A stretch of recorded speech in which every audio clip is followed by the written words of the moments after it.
పెళ్ళి తొందరగా పడి చేసుకోకూడదని ఒక వీడియో చేశాను. పెళ్ళి చేసుకున్నాక కూడా నువ్వెంత జాగ్రత్త పడి చేసుకున్నా కానీ అవతల మనిషి ఎట్లాంటి వాళ్ళు అనేది ముందే మనకు తెలియదు. ఒక లవ్ మ్యారేజ్ అయినా కూడా పెళ్ళి ముందు ఒక రకంగా ఉంటారు, పెళ్ళి తర్వాత ఇంకో రకంగా ఉంటారు. సో మీరేంటంటే కొంచెం జాగ్రత్తగా ఉండాలి. పెళ్ళైన తర్వాత అయినా అవతల మనిషి ఎట్లా ఉన్నారు, మగవాళ్ళైనా ఆడవాళ్ళైనా కానీ జనరల్గా కొంతమంది స్టార్టింగ్లో కొంచెం బాగానే ఉన్న టైం గడిచే కొద్దీ వాళ్ళ బిహేవియర్ మారిద్ది అనమాట. ఇప్పుడు నువ్వు సంపాదించకపోతే సంపాదించలేదు అంటారు. నువ్వు సంపాదిస్తున్నావు, నాతో ఇంతకుముందు టైం స్పెండ్ చేసినట్టు టైం స్పెండ్ చేయలేదంటారు. అంటే ఎట్లా ఉంటారంటే కొంతమంది నువ్వు ఏం చేసినా కానీ వాళ్ళని సాటిస్ఫై చేయలేవు. ఏదో ఒక ప్రాబ్లం, అంటే నీలో ప్రాబ్లం ఎతుకుతూ ఉంటారు. కానీ నువ్వు వాళ్ళకి ఎంత కష్టపడుతున్నావు, ఎంత కష్టపడి సమకూరుస్తున్నావు, ఎంత ఐ మీన్ చెమటోడ్చి నువ్వు సంపాదించి వాళ్ళని ఆనందపరచడానికి ఎంతగా ట్రై చేస్తున్నావు అనేది వాళ్ళకి కనపడినట్టే ఉంటారు. సో ఎట్లాంటి వాళ్ళతో ఏంటంటే నువ్వు చాలా జాగ్రత్తగా ఉండాలి. అంటే బూడిదలో పోసిన పన్నీర్ అయ్యిద్ది అనమాట నీ కష్టం అంతా, నీ శ్రమ అంతా. ఇక్కడ చూడండి, ఒక లిస్ట్ ఉంది, టాక్సిక్ కమ్యూనికేషన్. అంటే నువ్వు ఎంత మంచైనా చేయి, దాన్ని వాళ్ళు యాక్సెప్ట్ చేయరు, గ్రేట్ఫుల్గా ఉంటారు అనమాట. నువ్వు చేసిన దాన్ని, నువ్వు కష్టాన్ని వాళ్ళు గ్రహించి దానికి తగ్గట్టుగా అనుకువగా ఉండాలన్నమాట. అట్లా ఉండరు. నువ్వు మగ ఆడ అని తేడా లేకుండా చెప్తున్నా. ఇండియాలో కొంచెం మేల్ డామినెన్స్ ఉన్నా కానీ ఫారిన్ కంట్రీస్లో కొంచెం ఆపోజిట్గా ఉండిద్ది. బట్ ఈ రోజుల్లో పెద్ద డిఫరెన్స్ లేదనుకోండి. చాలా చోట్ల కొంచెం ఫీమేల్ డామినేషన్ కూడా ఉంటుంది.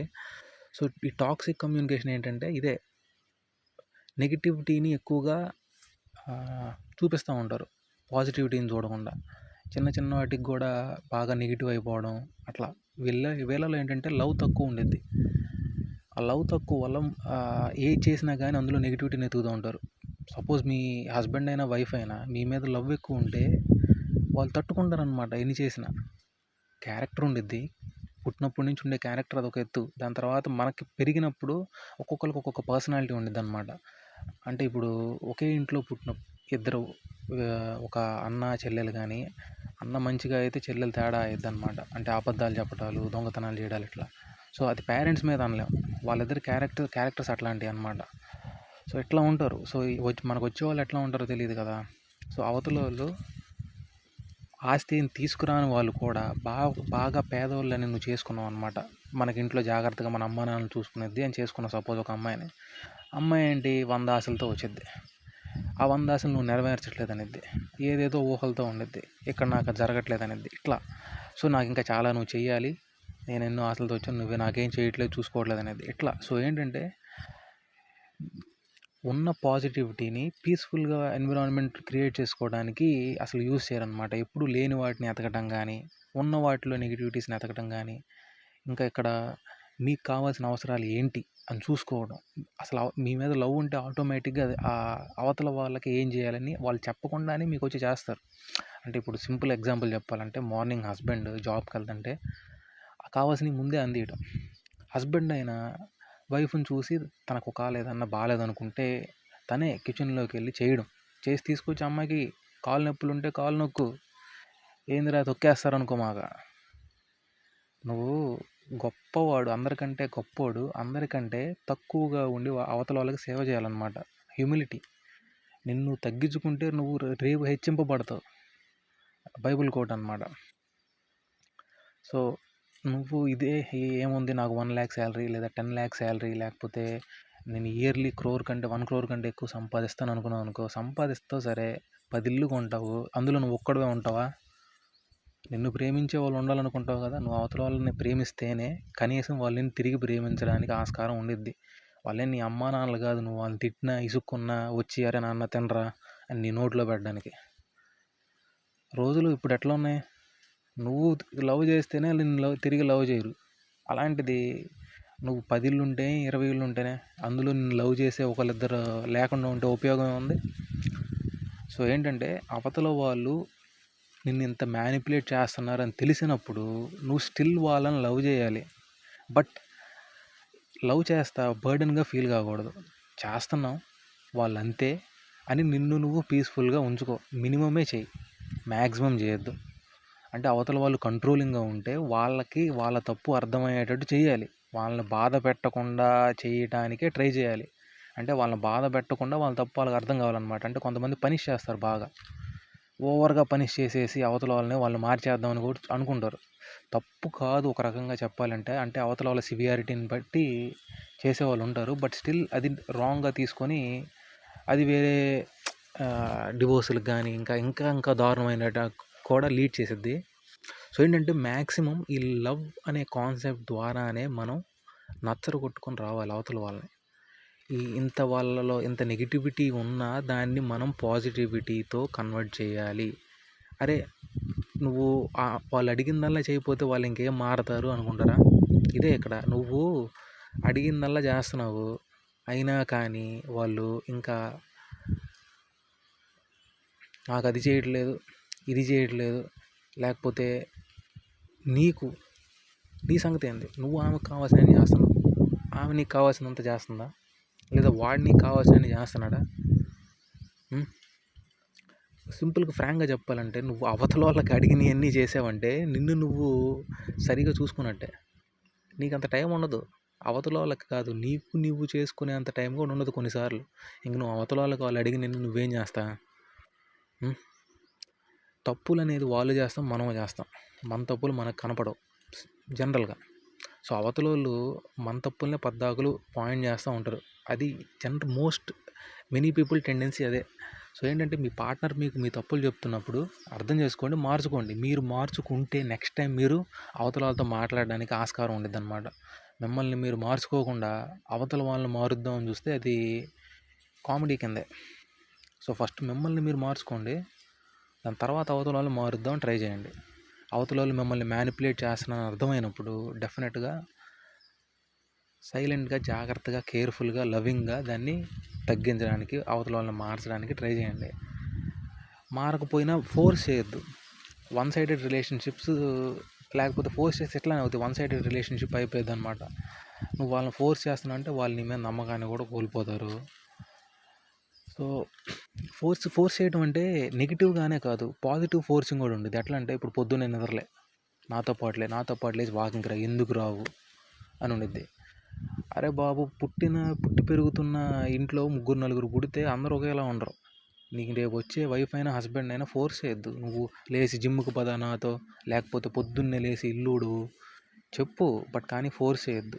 నిదానంగా చెబుతా. అందరూ వెంటనే మారరు. కొంతమంది 5 monthsకి మారుతారు, కొంతమంది ఇంకో ఇయర్కి మారుతారు, కొంతమంది అసలు మారరు అనుకో, అది వేరే విషయం. బట్ స్టిల్ మనం నిదానంగా మార్చడానికి ట్రై చేయాలి. మార్చకపోతే ఇక అంతే. కొంతమంది ఏంటంటే వాళ్ళు చెయ్యాలి అని వాళ్ళకి తెలిసినా, చేయటమే కరెక్ట్ అని తెలిసినా చేయరు.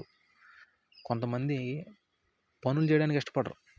అసలు పని చేయని వాడు దేనికి పనికొస్తాడు? నువ్వు ఇంట్లో నీ ఇల్లు నువ్వు తుడుచుకోవడం నీకు ఇబ్బంది అయితే అట్లా, నీ బట్టలు నువ్వు మడతేయటం ఇబ్బంది అయితే అట్లా, నీ ఒంటి మేంచి తీయటం కూడా ఇబ్బంది అయింది రేపు వచ్చి వేరే వాడు నీ మొగుడికి చెప్తావు తీయని. ఇదేంటంటే సో మ్యానిపులేటివ్ ఉండేవాళ్ళు చాలా రకాలుగా ఉంటారు. ఒక రకంగా కాదు, ప్రతి దాంట్లో మ్యానిపులేట్ చేద్దామని చూస్తూ ఉంటారు. సో మీరు అది గ్రహించి జాగ్రత్త పడండి. అది కూడా నెగిటివ్గా చేయొద్దు. మీరు అవతల వాళ్ళు నెగిటివ్గా ఉన్నారని మీరు నెగిటివ్ అయితే రిలేషన్షిప్ అనేది బ్రేక్ అయ్యిద్ది. వాళ్ళు నెగిటివ్గా ఉన్నా మీరు పాజిటివ్గా తీసుకురండి రిలేషన్షిప్ని, బట్ కేర్ఫుల్గా ఉండండి. అవతల వాళ్ళు మీకు తగినంత రెస్పెక్ట్ ఇవ్వట్లేదని తెలిసినప్పుడు మితిమించి మీరు రెస్పెక్ట్ ఇవ్వద్దు. ఎందుకంటే ఇచ్చిందంతా వేస్ట్ అయిపోయింది. బట్ మినిమం రెస్పెక్ట్ అనేది ఇవ్వండి. మీ బౌండరీస్ని మీరు సెట్ చేసుకోవాలి కొన్ని. అవతల వాళ్ళు ఇట్లా ఉంటున్నారని తెలిసినప్పుడు సో వాళ్ళు మార్చుకుంటారు అనమాట నిదానంగా. ఎందుకంటే వాళ్ళు బ్యాడ్గా చేస్తున్నప్పుడు మీరు గుడ్ చేస్తున్నారని తెలిస్తే, అంటే నీకు వర్షానికి రాయి అయినా కరిగిద్ది అంటారు కదా, ప్రేమకు కూడా అంతే. మొద్దుబారిన గుండెలు కూడా కరుగుతాయి, అన్లెస్ వాళ్ళకి ఇంకా ఏదో ఎక్స్ట్రా మ్యారిటల్ అఫైర్స్ కానీ ఇట్లా ఉండి కామంతో కళ్ళు మూసుకుపోయి ఉంటారు చూసారు కొంతమంది, లేదా మొత్తుకి బానిస అయిపోయి ఉంటారు. ఎట్లాంటి వాళ్ళు ఏంటంటే మతి స్థిమితం సరిగా ఉండదు. వాడు బాగానే మాట్లాడతాడు మామూలుగా ఉన్నప్పుడు, కానీ ఆ దేహ దావాద్రి ఉండిద్ది కదా, సో అది దానివల్ల ఏంటంటే వాడికి మారదామనే ఉండిద్ది, మగోడైనా ఆడదైనా లేకపోతే వీళ్ళకి మారదామనే ఉండిద్ది, బట్ కానీ మారలేరు. ఈరోజు బాగుందాం అనుకుంటారు, 2 రోజులు అయినాక మళ్ళీ వచ్చిద్ది అనమాట టెంప్టేషన్. సో ఇట్లాంటి కేసెస్లో ఏంటంటే మీరు ఇంకొంచెం ఎక్స్ట్రా ఫర్గివింగ్గా ఉండాలి. ఎందుకంటే తప్పులు అందరం చేస్తాం, కొన్ని తప్పులు క్షమించరానివి, బట్ మ్యాక్సిమం క్షమించడానికి ట్రై చేయండి. మీ తప్పుల్ని మీరు సరి చేసుకుంటూ మీ తప్పులు మీరు సరి చేసుకోకుండా అవతల వాళ్ళని మారమని చెప్పడం అనేది పెద్ద జోక్ అనమాట. సో ఈ మ్యానిపులేషన్ అనేది కామన్, చిన్న చిన్న వాటిల్లో కామనే, బట్ పెద్ద పెద్ద వాటిల్లోకి లీడ్ చేయకుండా చూసుకోండి. అంటే మీకు నచ్చినట్టే ఉండాలి అంటే కుదరదండి. అవతల వాళ్ళు రోబోట్ కాదు కదా. సో వాళ్ళని ఫ్రీగా వదిలేస్తూ మనం ఫ్రీగా ఉండాలి. ఫ్రీ అంటే బలాదూర్ కాదు, బౌండరీస్ ఉంటాయి. కొన్ని చేయాలి, కొన్ని చేయకూడదు. ఇప్పుడు మీ వైఫ్కి పొట్టి బట్టలు వేసుకోవడం ఇష్టం అనుకోండి, మీకు ఇష్టం లేదు, ఇందులో ఎట్లా సాల్వ్ చేసుకుంటారు? మీరు ఉండే ఏరియాని బట్టి. ఇప్పుడు సిటీలో ఉంటుంటే కొంచెం అటు ఇటుగా వేసుకున్నా పర్లేదు, బట్ పల్లెటూరులో అయితే కుదరదు. దాన్ని బట్టి చూసుకోండి బౌండరీస్ ఎట్లా సెట్ చేయాలి ఏంటనేది కూర్చొని డిస్కషన్ చేయండి. అంతేగాని బలవంతంగా రుద్దామని చూస్తే ప్రస్తుతం మీరు రుద్దగలరు కొన్ని రోజులు. మీరు సపోజ్ మీరు రేపు ఇంట్లో లేనప్పుడు ఏం చేసిద్ది ఆమె? ఇదే ఇట్లాంటి వాటిల్లో చిన్నప్పటి నుంచి వాళ్ళకి పెరిగిన హ్యాబిట్స్ ఉంటాయి. సో ఇవన్నీ మీరు పెళ్ళికి ముందే ఆలోచించాలా. పెళ్ళి అయిన తర్వాత గొడవ పడితే ప్రతిదాని దగ్గర బాగోదు. అది నెగిటివిటీని క్రియేట్ చేసేది ఇద్దరి మధ్య కొంచెం అండర్స్టాండింగ్ పోయిద్ది అనమాట. ఏదేమైనా మీకు ఒకరికొకళ్ళు మంచి చేసుకుంటేనే మీ బాండ్ స్ట్రెంగ్తన్ అయ్యిద్ది. ఒకరినొకళ్ళు మ్యానిపులేట్ చేద్దామంటే స్ట్రెంగ్తన్ కాదు. సింపుల్గా చాలామంది ఇదే అనుకుంటారు అనమాట. నీకు మ్యానిపులేట్ చేసి ఎట్లయినా కంట్రోల్ చేసి ఈ పవర్ నా చేతుల్లో పెట్టుకొని నేను రిలేషన్షిప్ని నా పడవని ముందుకు తీసుకెళ్తాను అని అనుకుంటారు. ఫీమేల్స్ అట్లా ఉన్నారు చాలామంది. మేల్స్ అయితే చెప్పే పనే లేదు. ఇంకా చాలామంది ఏంటంటే వైఫ్స్కి అసలు మనీ రానియకుండా చూసి అంత కంట్రోల్లో పెట్టుకుని నా కాళ్ళ దగ్గర ఉంచుదాం అనుకునే వాళ్ళు కోకోలలు అనమాట. సో ఇట్లాంటివి ఏంటంటే బాగానే ఉంటాయి, కానీ అంత నీ దగ్గర ఎక్కువ ఉందంటే నువ్వు తప్పు చేయడానికి ఆస్కారం ఇంకా ఎక్కువ. నువ్వు ఎంత మంచోడివైనా నువ్వు జాగ్రత్తగా లేవంటే ఒక మంచి అమ్మాయి వచ్చి నీ పడవని అట్లా నెట్టిద్ది అనమాట. నీళ్ళల్లో వెళ్తుంటే సాగర్ కన్యలు వస్తారు కదా, అట్లా వచ్చి అట్లా నీ బోట్ని ఒకసారి అట్లా తిప్పిద్ది. నీకు తెలియకుండా నువ్వు మునిగిపోతావు. సో మరీ అంత ఎక్కువ నీ దగ్గరే ఉంచుకోకు, కొంచెం పక్కన వాళ్ళకి పంచు. మహేష్ బాబు డైలాగ్ ఉంటాయి కదా. నేను ఏదేదో చాలా మాట్లాడుతున్నాను, బట్ సింపుల్గా చెప్పాలి అంటే మ్యానిపులేషన్ అనేది అవతల వాళ్ళని చేయొద్దు, మీరు కావద్దు. మీరు అవుతుంటే దాన్ని జాగ్రత్తగా డీల్ చేయండి.